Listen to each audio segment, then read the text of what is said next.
Let's come on to establishing trust and building rapport. I love this quote from Stephen Covey's book, The Speed of Trust, which analyzes the different levels that we need to go through in order to build the highest levels of trust with our clients. And he says, and I completely agree, trust is the glue of life. It's the most essential ingredient in effective communication. In one of my other courses, it's interesting, I actually have a slide which shows a glass vase that has been hastily glued back together again. And it represents trust that has been broken, that we've hastily tried to reassemble. So what that slide means is that once trust has been broken, it's very, very hard to build the relationship back again. And very often it's never quite the same again. So we only really get one chance to build undying trust, I think, with our clients. That's the point here. The thing we need to remember is that on a daily, momentary basis, our clients are measuring our trustworthiness and therefore our companies. So they need to be reassured that everything that we're doing is in line with our values, with giving them the personalized service that they need. As I said, once trust is broken, it's very hard to fix. But we can, of course, the good news is that we can greatly influence trust levels through our actions. So let's then go on and think about some of the actions and things that we can do to build that unbreakable trust. So first, we need to then put ourselves in the shoes of our clients and ask ourselves, how do our clients then measure trust? Well, simple. Do they keep their promises? Do we take responsibility for our actions? I mean, no one trusts someone that's constantly blaming other people. Supposing, your client comes to you and they feel that there's an issue with the service, and we sort of say something to them, well, sorry, can't help you with that. That's really Trish's department, or that's Jack's department. It doesn't really create a very good image. It certainly doesn't enhance our trust. It makes us look like someone who's incapable of taking accountability. And of course, we talked about the importance of being proactive earlier. Being proactive is what builds that sense of trustworthiness there. So delivering on time, do we deliver on time? If we're constantly promising that we'll deliver on time and then we don't, that of course will dent trust. Have they ever let me down? Do they treat others fairly? In this very super connected world of ours, at the moment that perhaps someone has a feeling of not being treated in the way that they would like, they will share that possibly online and off with others. That could then, dent or damage our reputation. So we need to be very careful there. Are they discreet, maintaining confidence? And what do others say about them? So that comes back to reputation again. And of course, intuition and gut instinct.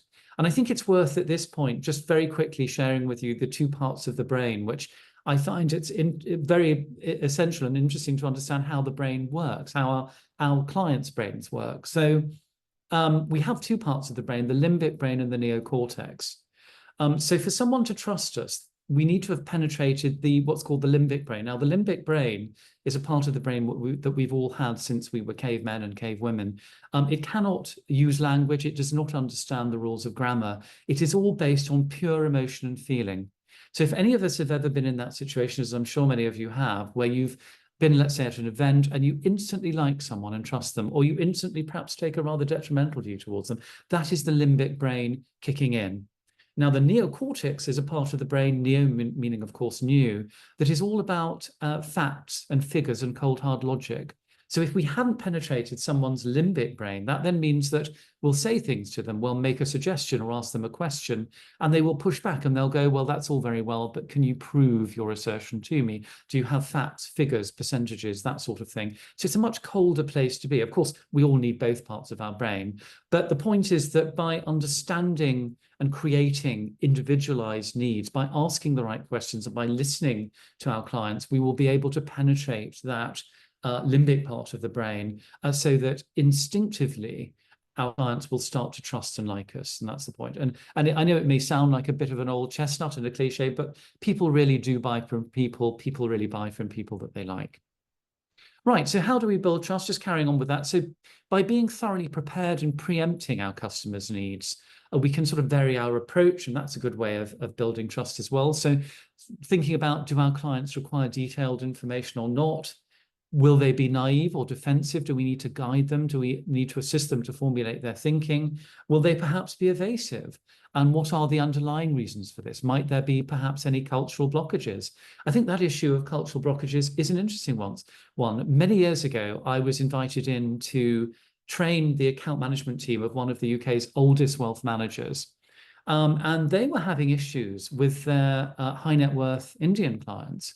And they were having to ask a number of questions for compliance purposes to these Indian clients.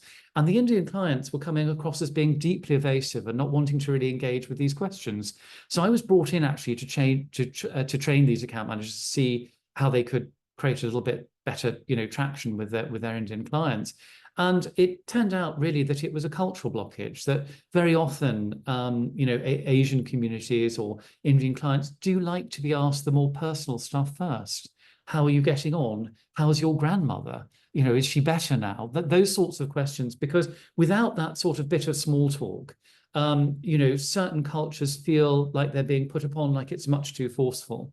So we need to kind of factor all of these sorts of things really into our KYC, into our know your client procedures. But obviously preparation and intelligent questioning skills are key. We need to manage the meeting from beginning to end when we are meeting our clients.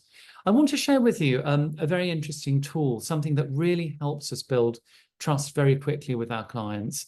And so active listening, I'm sure many of you have heard of it, a communication technique requiring the listener to understand, interpret, and evaluate what they're hearing. And it's a structured way of listening, focusing attention on the speaker. So how would we do it? Well, very often when we're talking to a client, through no fault of our own, we're not necessarily always listening as acutely to them as we might. And that is because we've got these internal and external distractions. So an internal distraction might be, gosh, I'm thinking about what I'm going to say next, or an external distraction might be it's a very noisy office, or there's a plane flying overhead, whatever. So we minimize those. We respond to show that we understand. So we nod, we encourage the speaker to carry on speaking. We probe them a little bit. So if they talk about problems or issues, we probe them about that. We let them finish. And that is something that I used to find very difficult, actually. As a new consultative salesperson, I really struggled with that. I always wanted to be instantly fixing things for my clients. So I would jump in too quickly and I'd go, you don't need to finish with that sentence. I know where you're going with this. You need that sort of solution, which was not really a very intelligent thing for me to be doing, because I was closing down the conversation too quickly and missing interesting bits of information there, interesting signals. When we leave longer pauses in a conversation, what should happen is that we'll get a better quality of answers. The silence will be filled with signals, and we can then use those signals to form better questions, to have a deeper, more active conversation. And then, of course, because we've got more information, we can create better questions to create deeper, richer conversations. So if perhaps some of you haven't necessarily already been practicing active listening, I definitely encourage you to try it. And I think you'll be pleasantly surprised by the additional information, the additional signals you're able to pick up on in conversations. Let's have a look at questioning skills, developing KYC through questioning skills.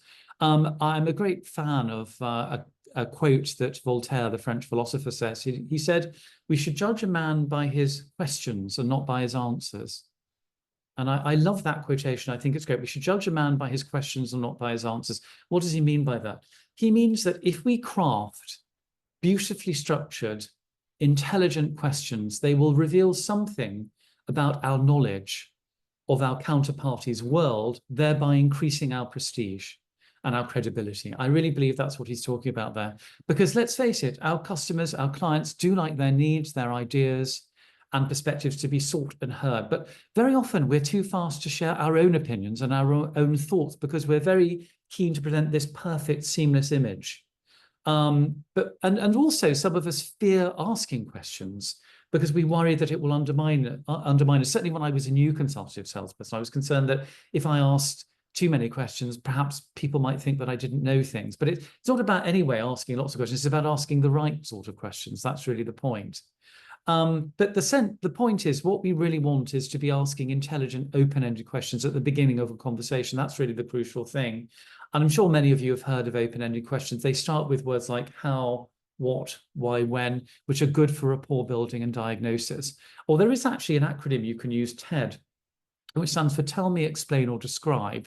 If you use any of those words at the beginning of a question, you'll always end up with a much nicer, more open-ended question, which will enable you to scoop more information out. But very often we don't do that.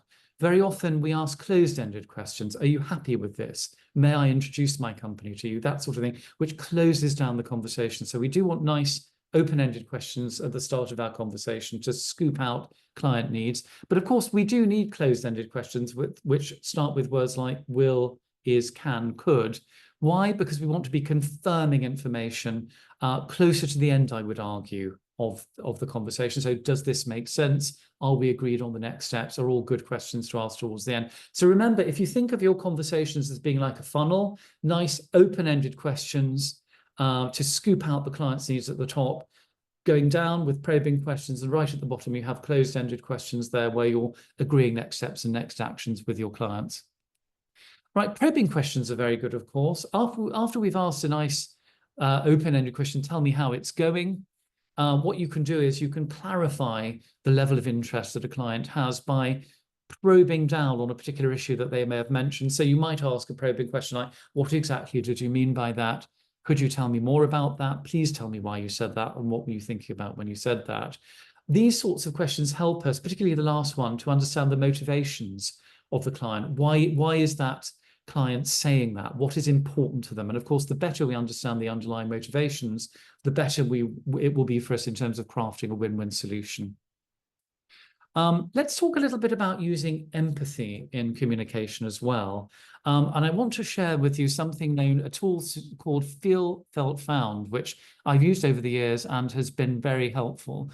It is a technique to manage the communication process when a client perhaps is angry or perhaps has a problem.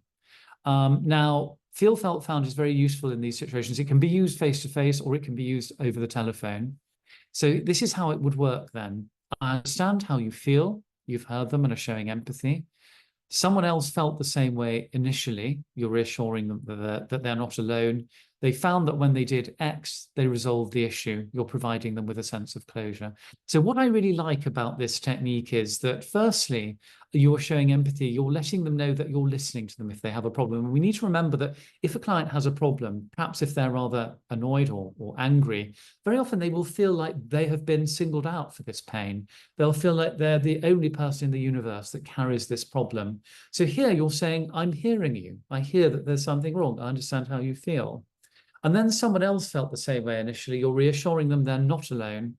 And then they found that when they did X, they resolved the solution. You're offering them a sense of closure, because when clients have a problem, they want a sense of next steps. They want to know that steps are going to be taken in order to deal with that issue, that problem. So let's look then at also assertiveness and layering messages. And I touched on it earlier, but I think it's worth repeating. Assertiveness is having the courage to say what needs to be said, but with consideration of how you say it. Very often when I ask people that I train to give me an example of or a definition of assertiveness, they say, well, it's all about having a very clear message and putting it across forcefully. But that's only 50% of assertiveness. The other 50% is being concerned with how your message lands and that it lands in the right way. Because if it doesn't land in the right way, you're not being assertive. You might be construed as being aggressive in some way. So it's the fundamental idea that lies behind assertiveness is that we all have rights as human beings, inalienable rights, the right not to be shouted at, manipulated, lied to. And every other individual on this planet has those same rights as well. And we need to kind of essentially treat others as we would like to be treated ourselves. That's the fundamental rule, really, of assertiveness. One tool, very often people ask me about, is there a tool I could use to make sure that my messages are assertive and that they build trust in the right way? And I'm a great fan of something known as the PROVE model, which will help us to structure our message. A PROVE is obviously an acronym which stands for proposal, reasons, objections, verification, and end. So what I've got here is an example which is perhaps tailored a little bit more to the real estate sector here, but you can obviously tailor it to your own needs. But proposal, what is it you're going to say or want? So an example would be, we recommend a staged approach to listing your property to attract more buyers. Then the reasons, state your reasons why. Because of maximum visibility, you'll generate competitive offers and it will enhance the property appeal. And then objections, this is where you take into account the objections that they may have to your course of actions. You appreciate their views. So you might say, we understand you may be concerned about potential delays. And then we have the verification here. So you verify why it should be done and give examples of success. So this strategy has successfully increased sales for clients in similar markets. And then you'd reiterate your initial point. We're confident this approach will help you achieve the best results. So that's a great way there, a great tool for structuring a nice assertive message, particularly when you want to get your point across, and you perhaps are mindful that there might be a little bit of sort of objections and pushback.